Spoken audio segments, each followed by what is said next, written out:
राजस्थान की सत्ता पर किसका राज, ये सवाल हर किसी के सामने रहता है। लेकिन अब जो जानकारी सामने आई है वो तो ज्यादा चौंका देने वाली है। जी हां, लगातार कहा जा रहा है कि पायलट को कुछ नई जिम्मेदारी दी जाएगी।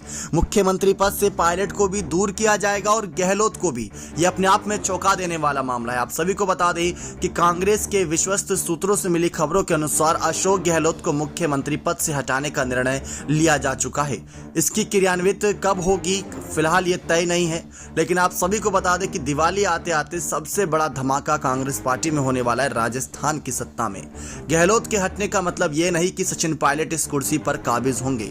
गहलोत की इच्छा है कि कम से कम वे अपना कार्यकाल पूरा करें और एक ये बयान इस बात की ओर इशारा कर रहा है कि शायद गहलोत को भी लग चुका है कि उनका भी कहीं ना कहीं पत्ता साफ होने वाला है और उन्होंने इस बार का जो बजट है वो जल्द से जल्द लाने की मांग करी थी। जी हां, वैसे तो बजट अपने तय समय पर आता है, लेकिन उन्होंने कहा था कि बजट को 1-1.5 महीने पहले और कुछ दिन पहले लाया जाए।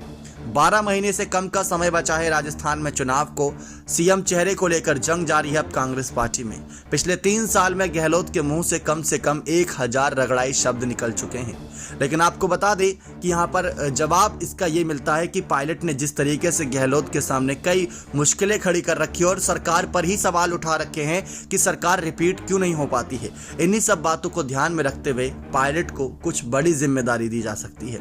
सूत्र कहते हैं कि गहलोत को सीएम पद से रुस्खत कर उन्हें गुजरात और हिमाचल प्रदेश की जिम्मेदारी देकर राजस्थान से दूर रखा जाएगा और उन्हें कांग्रेस जोड़ो यात्रा पर निकाल दिया जाएगा। यानी कि जैसे भारत जोड़ो यात्रा पर राहुल गांधी है, वैसे ही गहलोत को कांग्रेस जोड़ो यात्रा पर रवाना कर दिया जाएगा ताकि वो राज्यों में जाएं और तमाम नेताओं को मना बहला फुसला कर अपनी पार्टी के साथ ही बनाए रखें। लेकिन सवाल उठता है सचिन पायलट को लेकर कि उनका क्या होगा अगर उनको राजस्थान की सत्ता भी नहीं दी जाएगी। गहलोत को अगर हिमाचल और गुजरात भेज दिया जाएगा तो पायलट का क्या। सूत्र कहते हैं कि उनको पीसीसी चीफ की कुर्सी पर बैठाया जा सकता है। यद्यपि पायलट को यह पद स्वीकार होगा इसमें संदेह है, लेकिन इतने दिनों की रगड़ाई के बाद पायलट को भी ये समझ लेना होगा कि हर मुराद पूरी नहीं होती। जी हां, 1 मिनट के लिए मान लेते हैं कि आलाकमान सीएम की कुर्सी पर पायलट को बैठाने पर अड़ भी जाते हैं तो चुप बैठने वाले गहलोत भी नहीं है। बागी का टैग उन पर भी लग चुका है। सीएम की कुर्सी पर पायलट बैठ जाएं, ये गहलोत की किसी भी हालत में हजम नहीं होने वाली बात। तो देखना यही रहेगा कि खुली बगावत कर गुलाम नबी आजाद क्या तरह रास्ता क्या अपनाएंगे क्या गहलोत या पायलट, क्योंकि 3 साल से चुप्पी साधे बैठे हैं। पायलट को अपेक्षित सम्मान नहीं मिलता है तो उनके लिए आम आदमी पार्टी रेड कारपेट बिछाए स्वागत को आतुर है। जैसा कि आपने पहले भी देख रखा है कि कांग्रेस पार्टी से कई सारी पार्टियां बनी हैं। जी हां, कई सारी पार्टियां बनी हैं, 1-2 नहीं कई सारी। कांग्रेस पार्टी से कई छोटे छोटे गुट भी बने हैं। पायलट और गहलोत के बीच में कांग्रेस सैंडविच बनकर रह गई है। अंततः नुकसान तो पार्टी का ही होगा, ये बात कही जा रही है। लेकिन पायलट ने अभी तक इस बात की ओर इशारा नहीं किया वो पार्टी छोड़ेंगे या फिर गहलोत से कुर्सी छीनेंगे, इस बात का इशारा नहीं कर रहे। वो लगातार यही कह रहे हैं कि आला कमान जो चाहेंगे वो होगा। आला कमान चाहेंगे तो पीसीसी चीफ की जिम्मेदारी भी उन्हें संभालनी पड़ेगी और गहलोत को जो जिम्मेदारी दी जा रही वो तो खैर करेंगे ही आगे।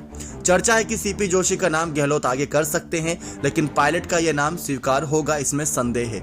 गोविंद सिंह जोटसरा के नाम पर भी सहमति बनती दिखाई दे रही है राजस्थान की कुर्सी पर।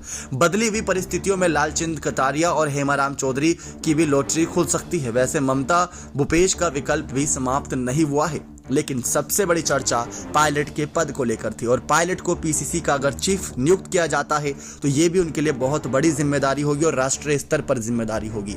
लेकिन फिर गहलोत का क्या गहलोत बिना पद के रहते हुए पायलट की तरह जैसे 3 साल पायलट ने काम किया, क्या गहलोत भी करेंगे? क्या वो आगे बढ़ेंगे या वो भी गुलाम नबी आजाद बन जाएंगे? देखना यही दिलचस्प रहेगा कि राजस्थान की सत्ता का खेल कहां पर जाकर रुकता है और इसमें किसकी लॉटरी लगती है और किसको सबसे बड़ा झटका लगता है।